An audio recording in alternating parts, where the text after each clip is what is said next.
Et nous avons dit que la plupart des chrétiens échouent, que ce soit même dans le christianisme ou dans la vie courante, c'est parce que leur vie est calquée sur un vieux modèle.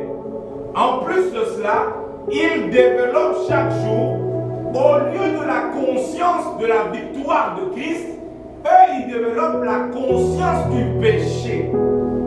Qu'est-ce que j'entends par là?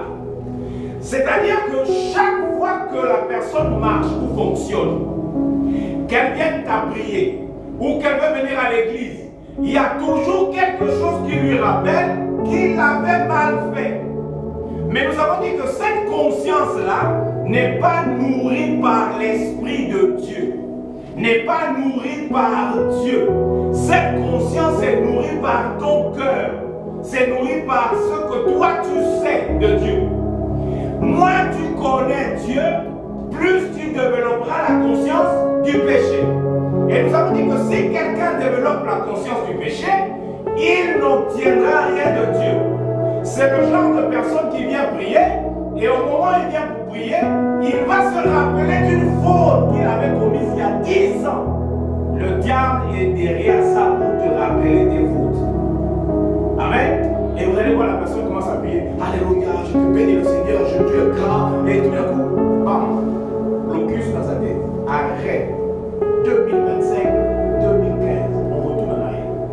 Et là, le diable commence à dire, tu te rappelles quand tu avais le morceau de viande dans la main? Tu penses que toi tu peux prier? Tu penses que Dieu peut t'exaucer? Tu te rappelles quand tu t'embrasses?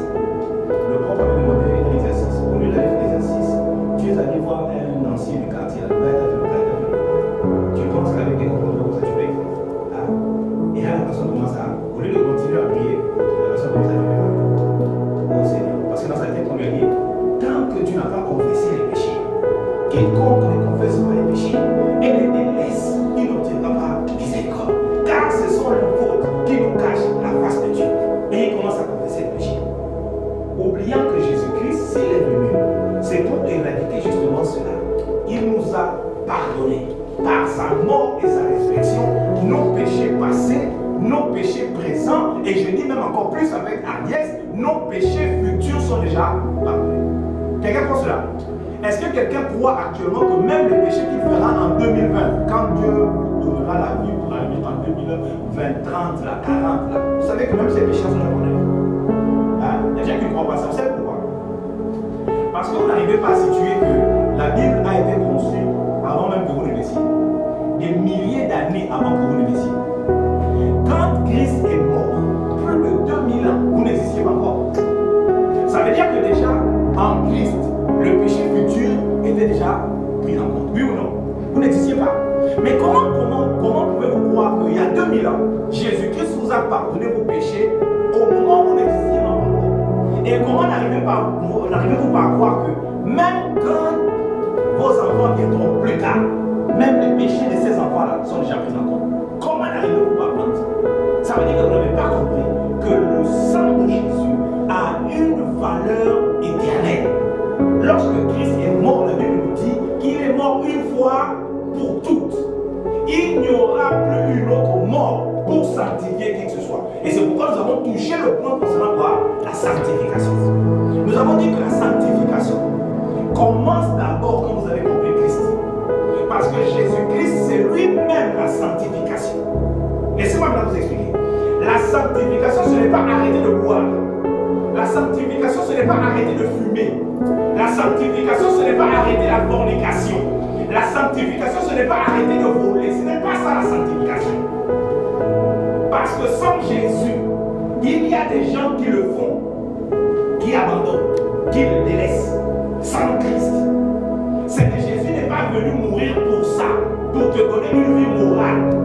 Parce qu'avant Christ, il y avait déjà la morale. Avant Jésus, Moïse existait, oui ou non?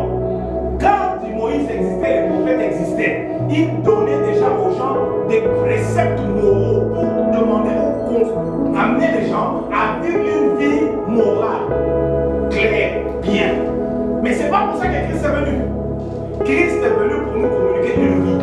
Et cette vie contient en elle tout le charisme pour te mener à vivre une vie correcte. Je pas la quelqu'un, et bien au-delà de cela. Praise the Lord.